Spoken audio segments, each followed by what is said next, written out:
तो चलिए आज बात करते हैं इनर्शिया के बारे में कि इनर्शिया क्या होता है।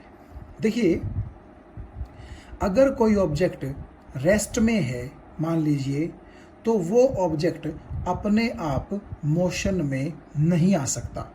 यानी कि अगर कोई ऑब्जेक्ट रेस्ट में है तो वो ऑब्जेक्ट रेस्ट में ही रहेगा जब तक बाहर से कोई फोर्स लगा करके उसको मोशन में हम ना ले आएं। सिमिलरली आप ये भी समझते हैं कि अगर कोई ऑब्जेक्ट चल रहा है, कोई ऑब्जेक्ट मोशन में है, तो वो ऑब्जेक्ट चाहेगा कि मैं मोशन में ही रहूं, मैं रुकूं नहीं। और अगर आप उस मोशन वाले ऑब्जेक्ट को रोकना चाहते हैं तो आपको बाहर से क्या करना पड़ेगा, फोर्स लगाना पड़ेगा ताकि वो ऑब्जेक्ट रुक सके। तो इन दोनों बातों से आप ये देखिए कि एक बात क्लियर है कि कोई भी ऑब्जेक्ट खुद अपने आप अपनी स्टेट को चेंज नहीं कर सकता। मेरा मतलब कहने का ये है कि अगर कोई ऑब्जेक्ट रेस्ट पर है, ठीक है, तो वो चाहेगा कि मैं रेस्ट पर ही रहूं जब तक कि बाहर से कोई फोर्स उस पर ना लगाया जाए। ठीक है ये बात। और अगर कोई ऑब्जेक्ट मोशन में है, मान लीजिए कोई ऑब्जेक्ट चल रहा है और स्ट्रेट लाइन मोशन कर रहा है, आप ऐसा मान लीजिए, तो अगर कोई ऑब्जेक्ट एक स्ट्रेट लाइन में चल रहा है, मोशन कर रहा है, तो आप खुद सोचिए कि क्या वो ऑब्जेक्ट अपने आप रेस्ट में आ जाता है? नहीं आता। अगर आप उस मूव करते हुए ऑब्जेक्ट को रोकना चाहते हो तो आपको क्या करना पड़ेगा, एक्सटर्नल फोर्स लगा करके उसको रोकना पड़ेगा। जैसे एग्जांपल के तौर पर आप देखिए, अगर एक गेंद को हम फर्श पर लुढ़का दें, फेंक दें, तो वो गेंद क्या करती रहेगी, चलती रहेगी, चलती रहेगी, चलती रहेगी। लेकिन आप सोचेंगे कि कुछ देर के बाद जाकर के वो गेंद क्या हो जाती है, रुक जाती है। तो अभी तो मैंने ये कहा था कि चलता हुआ ऑब्जेक्ट खुद नहीं रुकता बल्कि बाहर से कोई फोर्स उसको रोकता है। तो ये गेंद जो ग्राउंड पर चल रही थी, फर्श पर चल रही थी, आप ये सोचिए कि वो क्यों रुकी। हमने पिछले वीडियो लेक्चर में फ्रिक्शनल फोर्स की बात की थी और मैंने आपसे कहा था कि जब भी गेंद या बॉल ग्राउंड पर या फर्श पर मूव करती है तो फर्श का सरफेस और उस बॉल का सरफेस क्योंकि आपस में रगड़ खाते हैं तो वहां पर एक फ्रिक्शनल फोर्स पैदा हो जाता है उस ऑब्जेक्ट की मोशन के अपोजिट डायरेक्शन में, और इसीलिए वो ऑब्जेक्ट रुक जाता है। तो आप इमेजिन कीजिए, वैसे ऐसा पॉसिबल नहीं है जो चीज़ मैं बोल रहा हूं, लेकिन आप इमेजिन कीजिए कि दुनिया से फ्रिक्शन खत्म हो जाए तो क्या होगा। अगर आप एक गेंद को यूं फर्श पर फेंक देंगे तो वो गेंद आप सोचिए कभी भी नहीं रुकेगी, वो मोशन करती ही रहेगी, करती ही रहेगी, करती ही रहेगी। क्यों? क्योंकि अब उसको रोकने वाला फ्रिक्शन, जैसा कि मैंने कहा कि मान लीजिए दुनिया से खत्म हो चुका है। ठीक है, तो आप ये देख सकते हैं कि दोनों जो केसेस हैं, यानी कि जो रेस्ट वाला केस है और जो मोशन वाला केस है, उसमें बॉडी खुद अपने आप अपनी जो स्टेट है उसको चेंज नहीं कर सकती। एक बार फिर से सुनिए कि अगर कोई ऑब्जेक्ट रेस्ट पे है तो वो ऑब्जेक्ट रेस्ट पे ही रहना चाहता है जब तक कि बाहर से उसके ऊपर कोई फोर्स ना लगाया जाए। ठीक है, हाँ, बाहर से फोर्स लगाओगे तो वो रेस्ट से कहां आ जाएगा, मोशन में आ जाएगा। सिमिलरली अगर कोई ऑब्जेक्ट मोशन में है तो वो खुद ब खुद नहीं रुकेगा, उसको रोकने के लिए आपको क्या करना पड़ेगा, एक्सटर्नल फोर्स कोई लगाना पड़ेगा। और अगर उस ऑब्जेक्ट पर कोई एक्सटर्नल फोर्स आपने नहीं लगाया तो वो ऑब्जेक्ट भी अपने आप नहीं रुकेगा बल्कि अपनी मोशन को कंटिन्यू करने की कोशिश करेगा कि मैं चल रहा था तो मैं चलता ही रहूंगा, मैं रुकूंगा नहीं। तो ये जो दो चीजें हैं कि ऑब्जेक्ट अगर रेस्ट पे है तो वो रेस्ट पे ही रहना चाहता है और ऑब्जेक्ट अगर मोशन में है तो वो मोशन में ही रहना चाहता है। कब तक? जब तक उस पर बाहर से कोई एक्सटर्नल फोर्स ना लगाया जाए। तो इन दोनों पॉइंट्स से हमें एक चीज तो क्लियर है, हम एक बड़े इंपॉर्टेंट कंक्लूजन पर पहुंचते हैं कि खुद ब खुद ऑब्जेक्ट अपनी स्टेट चेंज नहीं कर सकता, चाहे वो स्टेट रेस्ट की हो या फिर वो स्टेट मोशन की हो। यहां तक आपको बात समझ में आ गई होगी। अब देखिए, वो खुद तो चेंज नहीं कर सकता, यानी कि रेस्ट में है तो रेस्ट में रहेगा, मोशन में है तो मोशन में रहेगा। लेकिन अगर हम लोग बाहर से फोर्स लगा करके उस ऑब्जेक्ट की स्टेट को चेंज करना चाहते हैं, तब भी वो ऑब्जेक्ट हमें क्या करता है, कुछ न कुछ रेजिस्टेंस ऑफर करता है कि भाई तुम मेरी स्टेट को चेंज मत करो। अब आप सोचोगे कि ना तो वो खुद चेंज करता है स्टेट और ना हमें चेंज करने दे रहा है, यानी कि थोड़ा बहुत रेजिस्टेंस, थोड़ा बहुत विरोध वो क्या करेगा, हमें देगा कि भाई तुम मेरी स्टेट चेंज क्यों कर रहे हो। यानी कि अगर कोई ऑब्जेक्ट रेस्ट में है और मैं उसको मोशन में लेकर के आना चाहूं, तो वो ऑब्जेक्ट क्या करेगा, मेरा अपोज करेगा कि तू मुझे रेस्ट से मोशन में क्यों ला रहा है। सिमिलरली अगर कोई ऑब्जेक्ट मोशन में है तो वो रेस्ट में आने का अपोज करेगा, और अगर मैं चाहूंगा कि एक मूव करता हुआ ऑब्जेक्ट रेस्ट पे आ जाए तो वो मुझे कहेगा कि मैं मोशन में ही रहना चाहता हूं, तू मुझे रेस्ट में क्यों लाना चाह रहा है। वो मेरे द्वारा रेस्ट में लाए जाने का क्या करेगा, अपनी कैपेसिटी के अकॉर्डिंग विरोध करेगा, अपोज करेगा। ये बात आपको समझ में आ गई। आप सोचेंगे ये तो अजीब दादागिरी है कि भाई खुद तो वो ऑब्जेक्ट अपनी स्टेट में चेंज करना नहीं चाहता, और जब हम करना चाह रहे हैं उसकी स्टेट में चेंज, तो हमें वो ऐसा करने दे नहीं रहा। तो यही जो दादागिरी है, इसी को बोलते हैं क्या, इनर्शिया। ठीक है, अब थोड़ा सा हम इसके डेफिनेशन की तरफ आते हैं, और एक बात आप उस डेफिनेशन से पहले ध्यान से सुन लीजिए कि जो ये वर्ड है इनर्शिया, ये एक लैटिन भाषा के वर्ड इनर्ट से क्या किया गया है, डिराइव किया गया है। यानी कि लैटिन भाषा है एक, जैसे इंग्लिश और हिंदी होती है, तो उस लैटिन भाषा में एक वर्ड है इनर्ट, और उस इनर्ट से क्या बनाया गया है, इनर्शिया वर्ड बनाया गया है। और जो ये वर्ड इनर्ट है, लैटिन वर्ड, ठीक है, इसका मीनिंग क्या होता है, इस इनर्ट वर्ड का मीनिंग होता है अनचेंजिंग, यानी कि चेंज नहीं होने देना। और यही काम तो वो ऑब्जेक्ट कर रहा था। क्या कर रहा था, मान लीजिए कि कोई ऑब्जेक्ट रेस्ट में है तो वो खुद तो मोशन में आएगा नहीं, और अगर मैं उसको मोशन में लेकर के आना चाहूंगा तो वो क्या करेगा, थोड़ा बहुत अपोज करेगा कि भाई मुझे रेस्ट में ही रहने दो, मुझे मोशन में मत लाओ। और अगर कोई ऑब्जेक्ट मूव कर रहा होगा तो वो चाहेगा कि मैं मूव ही करता रहूं, और अगर मैं उसको रेस्ट में लाने की कोशिश करूंगा तो वो मेरा अपोज करेगा कि तू मुझे रेस्ट में क्यों ला रहा है। तो इन सब एग्जाम्पल्स से एक चीज क्लियर है, और वो ये कि अगर आप ऑब्जेक्ट की इनिशियल स्टेट में चेंज करना चाहते हैं तो वो ऑब्जेक्ट उस इनिशियल स्टेट में चेंज का अपोज करता है, चाहे वो अपोज कम करे या वो अपोज ज्यादा करे, वो हम आने वाले सेक्शंस में देखेंगे, लेकिन वो अपोज करेगा। और यही जो प्रॉपर्टी है उस ऑब्जेक्ट की कि वो अपोज करता है। किस चीज का अपोज करता है, अपनी स्टेट में चेंज होने का अपोज करता है। इसी अपोज की प्रॉपर्टी को बोलते हैं इनर्शिया। हम इसकी डेफिनेशन देंगे, उससे पहले मैं आपको एक एग्जांपल दे दूं। देखो, थोड़ा सा ये एग्जांपल आपको चीज़ को समझने में हेल्प करेंगे और कुछ नहीं। मान लीजिए आप ऐसा सोचिए कि यहाँ इस पॉइंट पर एक छोटा सा पत्थर रेस्ट में है, और इसके बिल्कुल पास यहाँ इस पॉइंट पर एक बहुत बड़ी चट्टान, एक बहुत बड़ी रॉक, वो भी रेस्ट में है। तो आप एक चीज़ पे ध्यान दीजिए, इस पॉइंट पर छोटा सा पत्थर है, वो भी रेस्ट पर है, और इस पॉइंट पर एक बहुत भारी चट्टान है, रॉक है, वो भी कहाँ है, रेस्ट पे। तो दोनों की इनिशियल स्टेट क्या है, रेस्ट की है।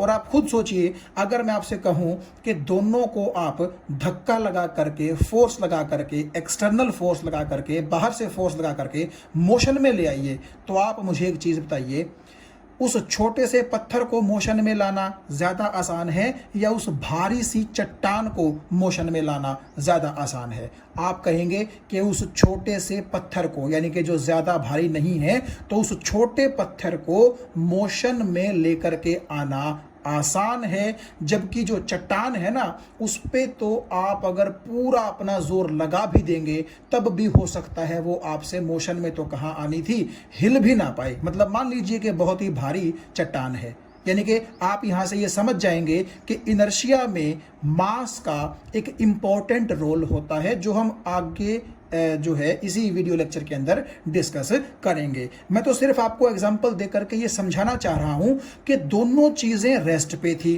तो खुद तो वो मोशन में आ नहीं सकती थी, और जब आपने सोचा कि चलो धक्का लगा करके, फोर्स लगा करके बाहर से उनको मोशन में ले आए, तो क्या हुआ, वो पत्थर तो फिर भी मोशन में आ जाएगा क्योंकि हल्का सा है, लेकिन वो चट्टान जो थी बहुत भारी, वो क्या कहेगी, वो कहेगी कि आ तेरे को मैं देखती हूँ, मैं रेस्ट पे थी, रेस्ट पे रहना चाह रही थी, लेकिन तू ही मेरी स्टेट चेंज करना चाहता था, रेस्ट से मुझे कहाँ लाना चाहता था, मोशन में लेकर ले, मेरा क्या करेगा, मैं मोशन में नहीं आऊंगी। आपको वो इस तरह से एक दादागिरी टाइप प्रॉपर्टी शो करेगी। तो यही जो दादागिरी टाइप प्रॉपर्टी है, इसी को हम बोलते हैं इनर्शिया। कि आपकी जो चट्टान थी वो रेस्ट में थी, वो रेस्ट में रहना चाहती थी, वो रेस्ट में चेंज का अपोज करेगी, यानी कि वो मोशन में नहीं आना चाहेगी। तो यही जो स्टेट के अंदर चेंज करने का अपोज बॉडी करती है, उस प्रॉपर्टी को ही हम क्या बोलते हैं, इनर्शिया। तो यहां देखिए आप, मैंने इनर्शिया की जो डेफिनेशन है वो आपके लिए लिखी है, और मैंने क्या लिखा है, the property of a body by which it resist का मतलब विरोध करना, any change in its state of rest और of uniform motion in a straight line is called its inertia. यानी कि अगर फिर से इसका मीनिंग हम समझें तो हम क्या कह सकते हैं कि किसी भी बॉडी की वो वाली प्रॉपर्टी जिस प्रॉपर्टी की हेल्प से वो बॉडी विरोध करती है, किस चीज का विरोध करती है, कि उसकी जो स्टेट है उसमें चेंज हो, उसका वो अपोज करती है। यानी अगर कोई चीज रेस्ट में है तो वो मोशन में आने का अपोज करेगी, और अगर कोई चीज ऑलरेडी मोशन में है तो वो चाहेगी कि मैं मोशन में ही रहूं, मैं रेस्ट में ना आऊं। ठीक है, तो जो भी आपकी बॉडी की इनिशियल स्टेट है उसी के अंदर चेंज का बॉडी क्या करेगी, अपोज करेगी। और वो कितना ज्यादा अपोज कर रही है या कितना कम अपोज कर रही है, वो प्रॉपर्टी ही क्या कहलाती है, इनर्शिया। जैसे आपने पिछले एग्जांपल में देखा कि वो छोटा सा जो पत्थर था वो रेस्ट पे था, लेकिन फोर्स लगाने के बाद उसने ज्यादा अपोज नहीं किया, तुरंत बेचारा कहां आ गया, मोशन में। क्यों, उसकी औकात ही नहीं थी बेचारे की अपोज करने की, मास ही कम था उसका। जबकि ये जो भारी चट्टान थी जिसकी बात मैं पीछे कर रहा था, तो वो भारी चट्टान ने आपको आपकी औकात बता दी कि आप मुझे खिसका के ही दिखा दो, मैं रेस्ट पे हूं, और आप उखाड़ लो, मेरा क्या उखाड़ोगे, मैं तो रेस्ट पे ही रहूंगी। ठीक है, तो आप ये देख सकते हैं कि इनर्शिया जो है वो डिपेंड करता है किस पे, मास ऑफ द ऑब्जेक्ट पे। मास अगर ज्यादा होगा तो इनर्शिया भी ज्यादा होगा, और मास अगर कम होगा तो इनर्शिया भी कम होगा। यानी कि इस चीज का मतलब क्या है, इसका मतलब यह है कि जिस चीज का मास ज्यादा है, ठीक है, तो वो चीज अपनी स्टेट के अंदर चेंज का बहुत ज्यादा अपोज करेगी, और जितना ज्यादा अपोज होगा, जितना ज्यादा रेजिस्टेंस वो क्रिएट करेगी, उतना ही ज्यादा क्या होगा, इनर्शिया। जैसा कि आपने इस रॉक के केस में देखा, क्योंकि रॉक का, चट्टान का जो मास है वो बहुत ज्यादा होता है, और मान लीजिए यहां पर हमने बहुत बड़ी चट्टान जो थी वो रख दी थी, तो उसका मास जितना ज्यादा होगा, तो वो रेस्ट में थी, तो वो तो चाहती है कि रेस्ट में ही रहे, लेकिन आपको लगा हुआ था ये कि मैं उसको रेस्ट से कहां लाऊं, मोशन में, यानी कि उसकी स्टेट को चेंज करूं। तो क्योंकि उसका मास ज्यादा है, वो ज्यादा इनर्शिया शो करेगी, इसीलिए वो क्या करेगी, रेस्ट से मोशन में नहीं आएगी। ये बात आपको समझ में आ गई होगी। जबकि वो जो पत्थर था, छोटा सा स्टोन, उसका बेचारे का मास कम था, तो उसकी औकात इतनी नहीं थी कि ज्यादा अपोज कर सके। ठीक है, तो ज्यादा अपोज वो नहीं कर पाया, इसका मतलब उसका इनर्शिया भी कैसा था, कम था, और वो बेचारा तो तुरंत मोशन में आ जाएगा जैसे ही आप उस पर फोर्स लगाओगे। आप इस चीज को कुछ इस तरीके से भी देख सकते हैं कि मान लीजिए एक पहाड़ के ऊपर से कोई भारी चट्टान ढलान के जरिए नीचे फेंक दी जाए, मतलब कि पहाड़ है कोई और उस पहाड़ के ऊपर कोई आदमी जो है वो एक बहुत भारी चट्टान को पकड़े हुए खड़ा है और उसने क्या किया, उस चट्टान को पहाड़ से नीचे यूं छोड़ दिया और वो जो रोक है वो लुढ़कती लुढ़कती लुढ़कती लुढ़कती कहाँ आ रही है, नीचे आ रही है। और आप सपोज करो कि आप यहाँ खड़े हैं, तो नेचुरली जब वो भारी चट्टान चलती हुई आ रही है, चलती हुई आ रही है, आपकी तरफ आ रही है, तो आप खुद सोचिए उसके आगे टिके रहने में समझदारी है या हट लेने में समझदारी है। आप समझ गए होंगे, वहां से हट लेने में ही समझदारी है। क्यों? क्योंकि जब आपने उस चट्टान को देखा तो वो मोशन में नीचे की तरफ आ रही थी, यानी कि उसकी इनिशियल स्टेट क्या थी, मोशन वाली थी। और क्योंकि वो चट्टान बहुत भारी है इसलिए उसका इनर्शिया भी कैसा होगा, बहुत ज़्यादा होगा। यानी कि वो चट्टान क्योंकि मोशन में आ गई थी तो वो चाहेगी कि अब मुझे कोई रोके ना, अब मैं मोशन में ही रहूं। तो नेचुरली अगर आप उसके आगे खड़े हैं और आप ये सोचें अगर कि उस चट्टान को आप हाथ से रोक पाएंगे तो आप बहुत बड़ी बेवकूफ़ी कर रहे हैं, आप चोट खा सकते हैं, आपकी डेथ तक हो सकती है उस चोट से। तो नेचुरली अगर चट्टान भारी है और वो नीचे की तरफ चल के आ रही थी तो वो मोशन में थी, ठीक है। और अगर कोई चीज़ मोशन में होती है तो वो क्या कोशिश करती है कि मैं मोशन में ही रहूं, मैं रेस्ट में ना आऊं। यही तो इनर्शिया है कि स्टेट के अंदर चेंज का बॉडी क्या करती है, अपोज करती है, ठीक है। अब वो अपोज कितना करती है, कम करती है कि ज्यादा करती है, वो डिपेंड करता है उस बॉडी के मास पर। तो मुझे उम्मीद है ये चीज आपको समझ में आ गई होगी कि जो चट्टान नीचे की तरफ आ रही थी क्योंकि उसका इनर्शिया ज्यादा है, मास ज्यादा होने की वजह से, तो आप उसको मोशन से रेस्ट में आसानी से नहीं ला सकते हैं। इसीलिए बेहतर यही रहेगा कि आप यहाँ से हट जाएं और उस चट्टान को जाने दें जहाँ वो जा रही है। आप उसके रास्ते में आएंगे तो खुद के लिए ही आप क्या क्रिएट करेंगे, एक प्रॉब्लम क्रिएट करेंगे। तो मैंने आपको चट्टान को रेस्ट में लेकर भी और चट्टान को मोशन में लेकर के भी समझाने की कोशिश की है कि कैसे चट्टान अपनी स्टेट के अंदर, अपनी इनिशियल स्टेट के अंदर चेंज का पूरा अपोज करने की कोशिश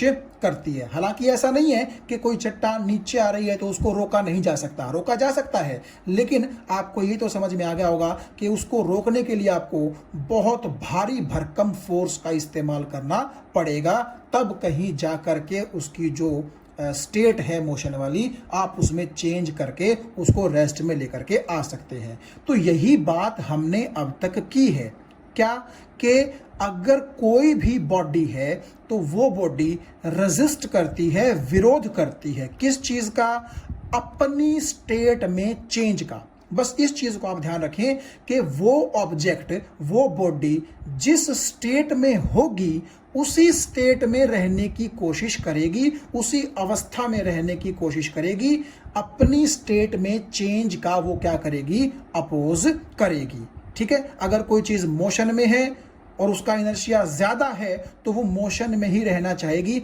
आसानी से रेस्ट में नहीं आएगी। और अगर कोई चीज रेस्ट में है तो वो रेस्ट में ही रहना चाहेगी, आसानी से मोशन में नहीं आएगी। तो कुल मिलाकर के अगर बिल्कुल सिंपल शब्दों में हमें इनर्शिया का मतलब समझना है तो हम ये बोल सकते हैं कि कोई भी ऑब्जेक्ट अपनी स्टेट के अंदर, अपनी इनिशियल स्टेट के अंदर चेंज होने का जितना ज्यादा विरोध करेगा उसका इनर्शिया उतना ही ज्यादा होगा, और जितना कम विरोध करेगा उसका इनर्शिया उतना ही कम होगा। और ये आपको समझ में आ गई होगी बात पत्थर वाले और रॉक वाले एग्जांपल से कि इनर्शिया को जब हम मेजर करते हैं कि भाई किस चीज का इनर्शिया कम है, किसका ज्यादा है, तो वहां पर मास उस ऑब्जेक्ट का बड़ा इंपॉर्टेंट रोल अदा करता है। मास ज्यादा, इनर्शिया ज्यादा, मास कम तो इनर्शिया भी क्या होगा, कम होगा। अब हम बात करते हैं टाइप्स ऑफ इनर्शिया, यानी कि इनर्शिया कितनी तरह का होता है। इनर्शिया 3 तरह का होता है, inertia of rest, inertia of motion and inertia of direction. इनके हम एग्जांपल्स भी देखेंगे, लेकिन सबसे पहले हम ये देख लेते हैं कि इनका मतलब क्या है। देखिए, इनर्शिया ऑफ रेस्ट, इसका मतलब ये है कि अगर कोई चीज रेस्ट पर है तो वो रेस्ट पर ही रहना चाहेगी, मोशन में आने का वो क्या करेगी, अपोज करेगी। ऐसा नहीं है कि रेस्ट वाली चीज मोशन में आएगी, नहीं, आ जाएगी, लेकिन उसका इनर्शिया कितना ज्यादा है या कितना कम है, इस चीज पर डिपेंड करते हुए वो रेस्ट से कहां आएगी, मोशन में। जैसे अगर मैं फिर से उसी चट्टान का एग्जांपल लूं, तो वो चट्टान जब रेस्ट पे थी तो आप देखिए इनर्शिया उसका ज्यादा था क्योंकि उसका मास ज्यादा था।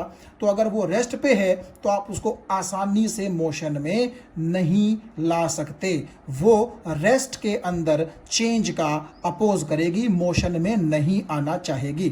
तो इनर्शिया ऑफ रेस्ट का सिंपल मतलब यही है कि अगर कोई चीज रेस्ट पे है तो वो मोशन में आना नहीं चाहेगी जब तक कि उस पर बाहर से कोई फोर्स ना लग जाए, वो रेस्ट में ही रहना चाहेगी। तो मुझे उम्मीद है ये चीज आपको क्लियर हो गई होगी। एक बार फिर मैं आपको बता दूं, इनर्शिया ऑफ रेस्ट, यहां पर देखो आपके इनर्शिया वो किस चीज का है, ये है इनर्शिया ऑफ रेस्ट। तो इसका मतलब है कि इसी कंडीशन में बॉडी रहना चाहेगी, इस कंडीशन के अंदर चेंज का बॉडी क्या करेगी, अपोज करेगी। हम एग्जांपल्स इसके देखेंगे अभी, ठीक है। तो इनर्शिया ऑफ रेस्ट का मतलब है कि बॉडी रेस्ट में ही रहना चाहेगी, मोशन में आना नहीं चाहेगी, मोशन में आने का अपोज करेगी। सिमिलरली इनर्शिया ऑफ मोशन, अब आप समझ गए होंगे कि अगर कोई चीज मोशन में है तो वो मोशन में ही रहना चाहेगी, वो रेस्ट में नहीं आना चाहेगी, यानी कि रेस्ट में आने का अपोज करेगी। इस प्रॉपर्टी को बोलते हैं इनर्शिया ऑफ मोशन। और यहां अब आप समझ गए होंगे इनर्शिया ऑफ डायरेक्शन का क्या मतलब है कि मान लीजिए कोई ऑब्जेक्ट किसी पर्टिकुलर डायरेक्शन में चल रहा है, किसी एक डायरेक्शन में चल रहा है और आप चाहते हैं उसकी डायरेक्शन को चेंज करना। तो नेचुरली आप समझ गए होंगे कि ऑब्जेक्ट जिस डायरेक्शन में चल रहा है उसी डायरेक्शन को कंटिन्यू करने की कोशिश करेगा और ये चाहेगा कि उसकी डायरेक्शन में चेंज ना हो। तो इसको बोलते हैं इनर्शिया ऑफ डायरेक्शन या फिर डायरेक्शनल इनर्शिया, ठीक है, कि ऑब्जेक्ट जो है वो अपनी इनिशियल डायरेक्शन को ही कंटिन्यू करने की कोशिश करेगा और अगर आप उसकी डायरेक्शन में कोई चेंज करना चाहेंगे तो वो ऑब्जेक्ट पूरी कोशिश करेगा कि उस चेंज का वो क्या करे, अपोज करे, उस चेंज को वो क्या करे, रेजिस्ट करे। अब वो कितना रेजिस्ट कर पाता है, कितना नहीं कर पाता है, ये तो आप समझ गए होंगे कि ये चीज डिपेंड करती है उसके इनर्शिया पर।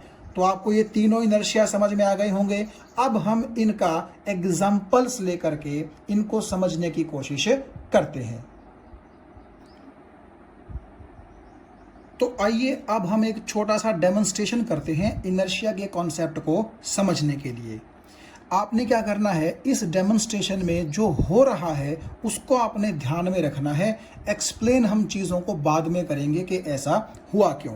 तो ये देखिए मेरे पास एक कांच का ग्लास है और इस ग्लास के ऊपर मैं क्या करता हूँ, एक ताश का ये पत्ता रख देता हूँ और इस ताश के पत्ते के ऊपर मैं एक छोटा सा कार्डबोर्ड यानी कि गत्ते से काटा गया टुकड़ा रखूँगा, ये कुछ इस तरीके से। तो आप ये देख पा रहे होंगे कि मैंने क्या किया, ग्लास के ऊपर एक ताश का पत्ता रखा है और उस ताश के पत्ते के ऊपर ये बिल्कुल छोटा सा कार्डबोर्ड का क्या है, एक गत्ते का टुकड़ा है। अब मैं क्या करता हूँ, ध्यान से देखिएगा, इस ताश के पत्ते को चुटकी मारता हूँ और चुटकी लगते ही क्या होगा, ये ताश का पत्ता ग्लास के ऊपर से हट जाएगा। क्या ऐसा होगा, देखते हैं। तो आपने ये चीज़ देखी कि जैसे ही मैंने चुटकी मारी इस ताश के पत्ते को, न केवल ये ताश का पत्ता दूर जाकर के गिरा बल्कि इसके ऊपर जो छोटा सा कार्डबोर्ड का टुकड़ा रखा हुआ था वो भी इसके साथ उड़ गया।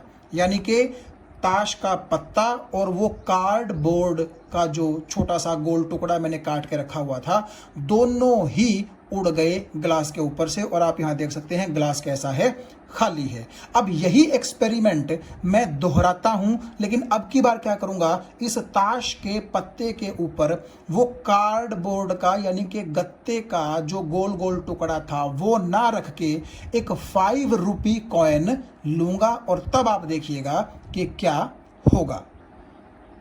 तो चलिए वही ग्लास हम फिर से ले आते हैं। ये आ गया जी ग्लास, और इस ग्लास के ऊपर ये हमने रख दिया ताश का पत्ता, और इस ताश के पत्ते के ऊपर अब की बार क्या करना है, अब की बार ये वाला जो आपका कार्डबोर्ड का टुकड़ा है ये ना रख के इसकी जगह मैं एक 5 रुपए का सिक्का 5 रुपी कॉइन इस तरह से प्लेस कर दूंगा। अब भी मैं क्या करूंगा, इस ताश के पत्ते को चुटकी मारूंगा, इसको दूर फेंकने की कोशिश करूंगा। लेकिन आप ये देखना कि क्या जिस तरह पिछली बार आपका जो कार्डबोर्ड का गोल गोल गत्ते का जो टुकड़ा था वो आपके ताश के साथ ही उड़ गया था, क्या ये कॉइन 5 रुपए का क्या ये उड़ेगा? तो चलिए इसको हम देखते हैं। तो मैंने ये मारी, देखिए चुटकी, क्या देखा आपने? आपने ये देखा कि ताश का पत्ता तो पिछली बार की तरह ही उड़ गया, लेकिन अब की बार जो 5 रुपी कॉइन है आप देख सकते हैं वो ग्लास के अंदर गिर गया, वो उस ताश के पत्ते के साथ नहीं उड़ा। तो यहाँ से इस डेमोन्स्ट्रेशन से अब हम आते हैं एक्सप्लेनेशन के ऊपर कि ऐसा हुआ क्यों।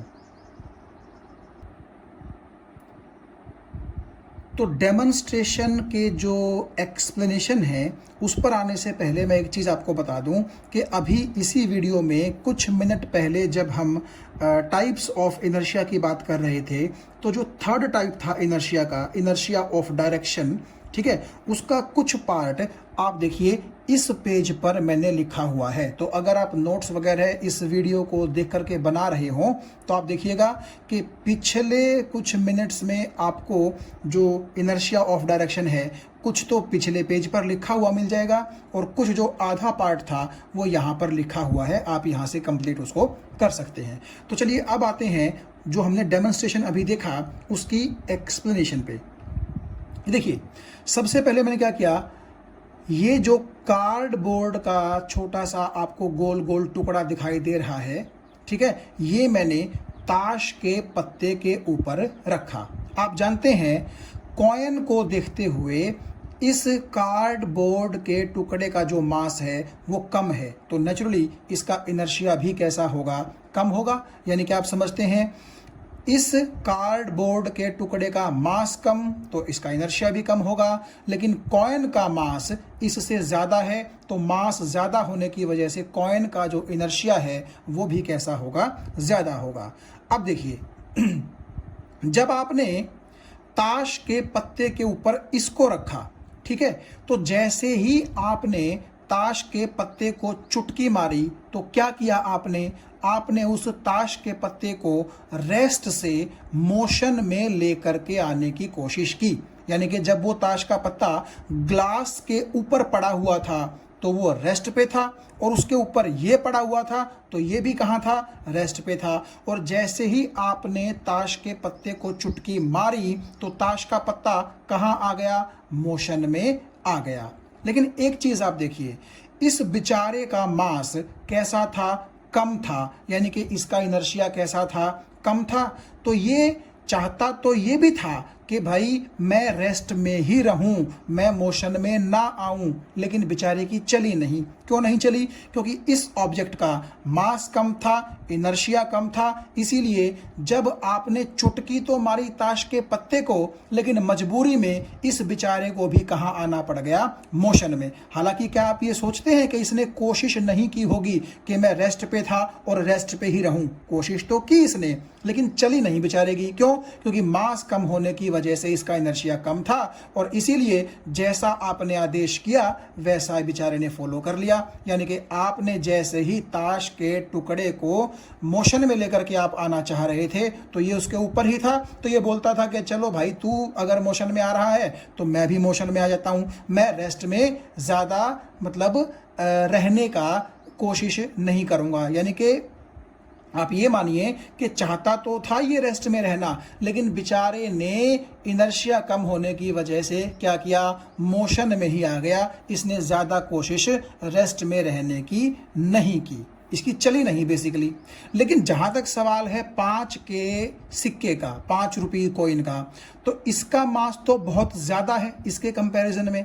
तो इसका अगर मास ज़्यादा है तो इसका इनर्शिया भी क्या होगा, ज़्यादा होगा। यानी कि इसने क्या किया होगा, ये कहता है कि भाई ताश के पत्ते तू जा, तू रेस्ट से कहाँ आ, मोशन में आ जा, कोई बात नहीं। लेकिन मैं रेस्ट पे था और क्योंकि मेरे पास मास ज़्यादा है, मेरा इनर्शिया ज़्यादा है, तो मेरा कोई कुछ नहीं बिगाड़ सकता, मैं रेस्ट में ही रहूँगा। तो हुआ ये कि जब आपने इसको 5 रुपये कॉइन को ताश के पत्ते के ऊपर रखा, ठीक है, तो जैसे ही आपने पत्ते को चुटकी मारी तो पत्ता तो बेचारा कहाँ आ गया, तुरंत मोशन में। लेकिन ये क्योंकि रेस्ट पे था तो इसने कोशिश की कि मैं कहाँ रहूं, रेस्ट में ही रहूं, इसकी तरह मोशन में ना आऊं। तो उस प्रोसेस में क्या हुआ, इसको जो ताश के पत्ते ने संभाल के रखा हुआ था अपने ऊपर, अब इसके नीचे से ताश का पत्ता तो निकल गया, सपोर्ट निकल गई, तो नेचुरली ये कहाँ गिरेगा जा करके, आपके गिलास के अंदर गिरेगा जा करके। तो इसीलिए क्योंकि ये चाहता था कि मैं रेस्ट में रहूं, ताश के पत्ते के साथ मोशन में ना आऊं, तो जैसे ही ताश का पत्ता इसके नीचे से निकल गया तो रेस्ट पर रहने के चक्कर में ये ग्लास के अंदर जा करके गिर गया। तो आपको शायद समझ में आ गया होगा कि ये एग्जाम्पल किसका है। ये एग्जाम्पल है इनर्शिया ऑफ रेस्ट का। यानी कि ये 5 रुपये कॉइन कहाँ था, रेस्ट में था, तो ये चाहेगा भी कहाँ रहना, रेस्ट में ही रहना चाहेगा। मोशन में अगर आप इसको लाना चाहेंगे तो ये बड़ा विरोध करेगा। क्यों? क्योंकि इसका मास ज़्यादा है, इसीलिए इसका इनर्शिया क्या होगा, ज़्यादा होगा। तो इसीलिए ये रेस्ट पे था, रेस्ट पे ही रहना चाहता था, इसीलिए इनर्शिया ने इसका साथ दिया। क्योंकि मास ज़्यादा है, इनर्शिया ज़्यादा है, तो ये रेस्ट पे ही रहा। और इसीलिए क्योंकि इसके नीचे से ताश का पत्ता निकल गया तो ये ग्लास में जा करके गिर गया। हालांकि चाहता तो ये भी था कि मैं रेस्ट में हूँ और रेस्ट में रहूँ, लेकिन इसकी चली क्यों नहीं, ये क्यों बेचारा ताश के पत्ते के साथ ही उड़ गया, क्योंकि इसका इनर्शिया इतना नहीं है जितना कि इस 5 रुपये कॉइन का है। तो मुझे उम्मीद है ये चीज़ आपको समझ में आ गई होगी कि जिस चीज का इनर्शिया जितना ज्यादा होता है वो चीज अपनी इनिशियल स्टेट को मेंटेन रखने की उतनी ही अच्छी कोशिश करती है। और अगर कोई बाहर से फोर्स उस स्टेट में चेंज करना चाहता भी है तो वो ऑब्जेक्ट ज्यादा इनर्शिया होने की वजह से ज्यादा अपोज करता है उस चेंज ऑफ स्टेट का। तो ये एग्जांपल आपको समझ में आ गया। ये इनर्शिया ऑफ रेस्ट का था, क्योंकि ऑब्जेक्ट ये वाला क्या था, शुरू में रेस्ट पर था, रेस्ट पर ही रहना चाहता था और रेस्ट पर ही रहा, मोशन में ये नहीं आया। जबकि ये आ गया था, क्यों? क्योंकि इसका इनर्शिया कैसा था, कम था। तो आइए एक और एग्जांपल की बात करते हैं इनर्शिया ऑफ रेस्ट के ही बारे में। देखिए आपके सामने जो लिखा हुआ है मैंने वो ये कि जब एक बस अचानक स्टार्ट करती है मूव करना, यानी कि वो रेस्ट पे थी और अचानक ही उसने मूव करना स्टार्ट कर दिया, तो जो पैसेंजर्स होते हैं बस के अंदर वो बैकवर्ड डायरेक्शन में, पिछली डायरेक्शन में एक झटका यानी कि जर्क महसूस करते हैं। आप इस चीज़ को कुछ इस तरीके से समझिए कि मान लीजिए एक बस खड़ी है और उस बस के अंदर आप चढ़ गए और आपको सीट नहीं मिली तो आप एक जगह पर खड़े हो गए अपनी ही मस्ती पे। ऐसा अगर आप सोचेंगे तो आपको थोड़ा सा अच्छा समझ में आएगा। तो आप खड़े हैं, अपनी मस्ती में खड़े हैं, आपको नहीं मतलब कि आसपास कौन है, और अचानक आपके ये मान के चलिए कि ध्यान दिए बिना ही ऐसा होता है कि ड्राइवर बस में चढ़ जाता है और वो ड्राइवर अचानक बस को क्या करता है, मूव करवाना शुरू कर देता है, जबकि आपने ऐसी कोई चीज़ एक्सपेक्ट भी नहीं की थी। मैंने कहा ना, आप अपनी मस्ती में थे, इसी तरह से आपको ये चीज़ समझ में अच्छी तरीके से आ जाएगी। तो बस रेस्ट पे थी, आप भी रेस्ट पे थे, लेकिन आपने नहीं देखा, आपने नोटिस नहीं किया कि कब ड्राइवर बस पे चढ़ा और उसने बस को मूव करवाना शुरू कर दिया। तो होगा क्या, जैसे ही बस मूव करेगी तो जिस डायरेक्शन में बस मूव करेगी उस डायरेक्शन से अपोजिट डायरेक्शन में आपको एक झटका लगेगा, और अगर आप अच्छी तरह संभल ना पाए तो आप बस के फर्श पर गिर भी सकते हैं। तो ऐसा हुआ क्यों? ऐसा हुआ इनर्शिया ऑफ रेस्ट की वजह से। एक्सप्लेन इसको हम करेंगे। फिलहाल आप ये देखिए कि इस पीले रंग की एक खिलौना गाड़ी के ऊपर ये एक लाल रंग का एक सपोज कीजिए पर्सन जो है वो खड़ा है, और अभी गाड़ी कहाँ है? रेस्ट पे। और मैं इस गाड़ी को क्या करूंगा? लेफ्ट साइड की तरफ मूव करवाऊंगा, आप देखिएगा, और ये पर्सन जो है राइट साइड की तरफ क्या होगा? गिर जाएगा। ये देखिए, आपने ऐसा देखा कि जैसे ही गाड़ी आगे की तरफ चली ये पर्सन क्या हो गया? गिर गया। तो मैं इसको एक बार थोड़ा सा साइड पे रख देता हूं। तो ऐसा हुआ क्यों? ऐसा इसलिए हुआ क्योंकि इनर्शिया ऑफ रेस्ट का यहां पर एक बड़ा इंपॉर्टेंट रोल आता है। देखिए, ये मान लीजिए कि आपके बस का फर्श है और ये उसके हैं टायर्स। आपको ये बात समझ में आ गई? और आप कुछ इस तरीके से यहां खड़े हैं। समझ में आई बात ये? तो अब देखिएगा, जैसे ही बस आगे की तरफ चलना शुरू करेगी तो बस ने तो मोशन को क्या कर लिया? अटेन कर लिया। लेकिन आपकी बॉडी क्या चाहेगी कि ये शुरू में भी रेस्ट पे थी और अब भी कहाँ रहना चाहेगी? रेस्ट पे रहना चाहेगी। इसीलिए बस जब आगे की तरफ मूव करेगी तो आपकी बॉडी की कोशिश रहेगी कि बस को तो मूव करने दो लेकिन मैं अपनी जगह ना छोड़ूं। इसीलिए आपको पीछे की तरफ क्या लगता है? एक झटका लगता है। तो इसलिए मैंने लिखा कि when a bus suddenly starts to move from rest, passengers feel backward jerk due to inertia of rest. क्यों? क्योंकि ये आपकी बॉडी रेस्ट पे थी और वो चाहेगी कि रेस्ट पे ही मैं रहूं। इसीलिए बस तो निकल गई आगे, लेकिन अपनी पोजीशन को मेंटेन करने के लिए आपको पीछे की तरफ क्या है? एक झटका लगता है। तो ये है आपका इनर्शिया ऑफ रेस्ट का एग्जाम्पल। तो आइए अब एक और एग्जाम्पल देखते हैं जो कि है इनर्शिया ऑफ मोशन का। अब मान लीजिए एक बस मूव कर रही है और वो मूव करते करते बस अचानक से आप ये समझिए कि स्टॉप हो जाए। यानी कि सपोज कीजिए बस के रास्ते में कोई अड़चन आ गई, कोई जानवर आ गया या कोई और कुछ आ गया, तो बस का ड्राइवर क्या करता है? चलती चलती बस को अचानक ब्रेक लगा करके रोकने की कोशिश सडनली करता है। तो क्या होता है आपके साथ? आप इमेजिन कीजिए, जो पैसेंजर्स अंदर बैठे हुए हैं उनको आगे की तरफ, इस बार कहाँ? आगे की तरफ एक झटका लगता है। और ये किस वजह से होता है? इनर्शिया ऑफ मोशन की वजह से। तो अब हम इसको समझने की कोशिश करते हैं। देखिए, आप फिर से इसका एग्जांपल लीजिए। मान लीजिए कि ये गाड़ी है और इस गाड़ी के ऊपर ये पर्सन बैठा है और ये गाड़ी चल रही है इस तरह से, और चलते चलते अचानक यहाँ पर मान लीजिए गाड़ी ने ब्रेक लगा दिए, तो गाड़ी मोशन से कहाँ आ गई? रेस्ट पे आ गई ना, क्योंकि उसने तो ब्रेक लगा दिए। लेकिन आपकी बॉडी क्या चाहेगी कि पहले भी वो गाड़ी के साथ मोशन में थी और अब भी कहाँ रहे? मोशन में रहे। इसलिए गाड़ी तो भले ही ब्रेक लगने से रुक गई लेकिन आपकी बॉडी चाहेगी कि मोशन कंटिन्यू रहे मेरा, और इसीलिए वो आगे की तरफ यूं झुक जाएगी, आगे की तरफ झटका लगेगा। तो वो किस वजह से होता है? इनर्शिया ऑफ मोशन की वजह से। एक बार मैं आपको फिर से बता दूं कि जब बस आगे की तरफ चल रही होती है तो आप जो है उसके अंदर ही हैं, तो आपकी बॉडी भी कहाँ होती है? मोशन में होती है। तो नेचुरली जब बस अचानक रुकती है तो आपकी बॉडी तो ये कोशिश करेगी ना कि मैं अपनी मोशन को कंटिन्यू रखूं, और नेचुरली अगर आपकी बॉडी अपनी मोशन को कंटिन्यू रखने की कोशिश करेगी तो नेचुरली बस के रुकते ही झटका आपको कहाँ लगेगा? आगे, क्योंकि मोशन कहाँ हो रही थी? आगे की तरफ हो रही थी। तो इसीलिए हमें एक मूविंग बस के अचानक स्टॉप करने पर फॉरवर्ड डायरेक्शन में जर्क लगता है, झटका लगता है, जो किस वजह से है? इनर्शिया ऑफ मोशन की वजह से। कि ऑब्जेक्ट अपना मोशन कंटिन्यू करना चाहता है और वो नहीं चाहता कि मैं रेस्ट में आऊं, तो इसी चक्कर में क्योंकि बॉडी आगे की तरफ मोशन करना चाहती है भले ही बस रुक जाए, तो इसीलिए आपकी बॉडी को जर्क कहां लगता है? आगे की तरफ। तो चलिए अब बात करते हैं इनर्शिया ऑफ डायरेक्शन की। यानी कि अगर कोई ऑब्जेक्ट किसी पर्टिकुलर डायरेक्शन में चल रहा है और अचानक उसकी डायरेक्शन में कोई चेंज आना चाहता है, तो वो ऑब्जेक्ट पूरी कोशिश करता है कि मैं अपने डायरेक्शन में चेंज ना लेके आऊं, जिस डायरेक्शन में मैं चल रहा था पहले उसी डायरेक्शन में चलता रहूं।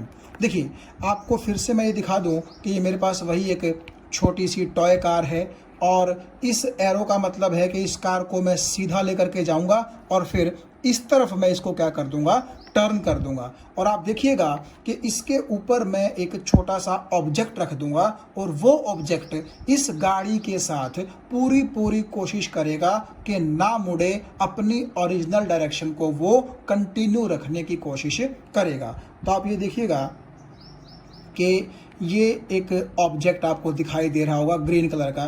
तो जैसे ही गाड़ी जाती है आगे की तरफ यूं, और जैसे ही गाड़ी यूं टर्न लेती है, तो आप ये देखिएगा कि ये ऑब्जेक्ट इस स्ट्रेट लाइन में यूं क्या करता है, जाने की कोशिश करता है। अगर मैं आपको फिर से एक बार और डेमोन्स्ट्रेशन करके दिखाऊं तो वो कुछ ऐसे रहेगा कि ये गाड़ी आ रही है आपकी, और जैसे ही मुड़ी, ये देखिएगा ऑब्जेक्ट आपका गाड़ी के साथ नहीं मुड़ना चाहता, बल्कि सीधी ही डायरेक्शन में क्या हो गया, वो गिर गया। तो ऐसा क्यों होता है? क्योंकि गाड़ी के साथ आपके इस ऑब्जेक्ट की डायरेक्शन भी स्ट्रेट लाइन में थी, लेकिन जैसे ही गाड़ी ने अपनी डायरेक्शन यूं चेंज कर ली, तो ये ऑब्जेक्ट चाहेगा कि मैं इसी डायरेक्शन में अपनी जो मोशन है वो कंटिन्यू करूं, अपनी डायरेक्शन चेंज ना करूं, इसीलिए वो सामने गिर जाता है। गाड़ी के साथ वो टर्न करके गाड़ी के ऊपर स्टिक नहीं कर पाता है। और यही रीज़न होता है कि अगर गाड़ी के टॉप पर कोई चीज़ हम रखते हैं, कोई सामान वगैरह रखते हैं, तो उसको हम रस्सियों से बांधते हैं, ताकि किसी मोड़ पर इनर्शिया ऑफ डायरेक्शन की वजह से वो सामान गाड़ी से नीचे उतर के सड़क पर ना गिर जाए। तो ये आपको बात समझ में आ गई होगी कि अगर कोई ऑब्जेक्ट किसी पर्टिकुलर डायरेक्शन में चल रहा है और आप उसकी डायरेक्शन को अचानक चेंज करते हैं, तो पूरी कोशिश उस ऑब्जेक्ट की रहती है कि वो अपनी क्या करे, इनिशियल डायरेक्शन में ही मूव करे, डायरेक्शन चेंज ना करे। इसीलिए ये ऑब्जेक्ट यूं इस तरफ गिर जाता है। और इसीलिए हम क्या कह रहे हैं कि गाड़ी के टॉप पर जो सामान रखा जाता है उसको हम रस्सी से बांध देते हैं, ताकि डायरेक्शनल इनर्शिया या फिर इनर्शिया ऑफ डायरेक्शन की वजह से वो सामान गाड़ी से नीचे ना आ जाए और हमारा नुकसान ना हो जाए। तो ये है आपका इनर्शिया ऑफ डायरेक्शन के ऑब्जेक्ट अपनी ही ओरिजिनल डायरेक्शन को मेंटेन रखने की कोशिश करता है, उस डायरेक्शन में चेंज का वो क्या करता है, अपोज करता है। और आप समझ गए होंगे अपोज भी इनर्शिया पर ही डिपेंड करता है। अगर इस गाड़ी के ऊपर कोई हल्की सी चीज़ होती तो वो तो आराम से मुड़ जाती, और आप ये खुद देखिए कि जितना इस गाड़ी के ऊपर कोई भारी ऑब्जेक्ट रखा जाएगा तो गाड़ी के मुड़ने से उस ऑब्जेक्ट के गिरने के चांसेस उतने ही ज़्यादा होंगे, क्योंकि ऑब्जेक्ट जितना भारी होगा उसका इनर्शिया ऑफ डायरेक्शन उतना ही ज़्यादा होगा, और वो नहीं चाहेगा कि उसकी डायरेक्शन में चेंज हो। अब लास्ट में हम एक छोटा सा एग्जांपल और देख लेते हैं, जो जनरली हम घरों में तकरीबन हर रोज़ ही यूज़ करते हैं, लेकिन शायद आपने आज से पहले उसके बारे में ना सोचा हो। मान लीजिए ये आपके पास कोई कपड़ा है, और इस कपड़े को जब आप किसी भी स्टिक से बीट करते हैं तो आपने देखा होगा कि इस कपड़े के अंदर से डस्ट पार्टिकल्स बाहर निकल करके गिर जाते हैं, और सिंपल लैंग्वेज में हम इसको झाड़ने का नाम देते हैं कि हमने जो कपड़ा है वो स्टिक की हेल्प से क्या कर लिया, झाड़ लिया, यानी कि डस्ट पार्टिकल बाहर आकर के गिर गए और इसमें से डस्ट पार्टिकल क्या हो गए, कम हो गए। ऐसा क्यों होता है? देखिए, इस कपड़े के अंदर आपको नजर आ रहे होंगे बिल्कुल छोटे होल्स हैं, जिनको आप पोर्स भी बोल सकते हैं, PORES, पोर्स। ठीक है, तो उन पोर्स के अंदर क्या होता है, डस्ट पार्टिकल्स जमा हो जाते हैं। ठीक है, तो जैसे ही आप इस कपड़े को यूं स्टिक से बीट करते हैं तो होता क्या है, होता ये है कि ये कपड़ा उस स्टिक की वेलोसिटी की वजह से मोशन में आने की कोशिश करता है, जबकि इसके अंदर जो फंसे हुए डस्ट पार्टिकल्स हैं वो चाहेंगे कि हम रेस्ट पे थे और हम रेस्ट पे ही रहें। तो इस चक्कर में इनर्शिया ऑफ रेस्ट की वजह से होता क्या है कि आपके डस्ट पार्टिकल निकल करके और कहाँ गिर जाते हैं, नीचे। यानी कि आप फिर से देखें कि मान लीजिए इसके अंदर डस्ट पार्टिकल्स जो हैं वो हैं, तो आपने क्या किया, अभी तक तो ये कपड़ा भी रेस्ट पे है और वो डस्ट पार्टिकल्स भी कहाँ है, रेस्ट पे। और जैसे ही आपने यूं यूं बीट किया स्टिक से कपड़े को, तो कपड़ा तो थोड़ा सा इस तरफ क्या कर जाएगा, मूव कर जाएगा, और इनर्शिया ऑफ रेस्ट की वजह से वो जो नन्हे नन्हे पार्टिकल्स हैं वो क्या करेंगे, कपड़ा उनके नीचे से निकल जाएगा और वो डस्ट पार्टिकल नीचे की तरफ क्या हो जाएंगे, गिर जाएंगे। क्यों? क्योंकि वो रेस्ट में थे और रेस्ट में रहना चाहते थे। तो ये किसका एग्जाम्पल हुआ, इनर्शिया ऑफ रेस्ट का।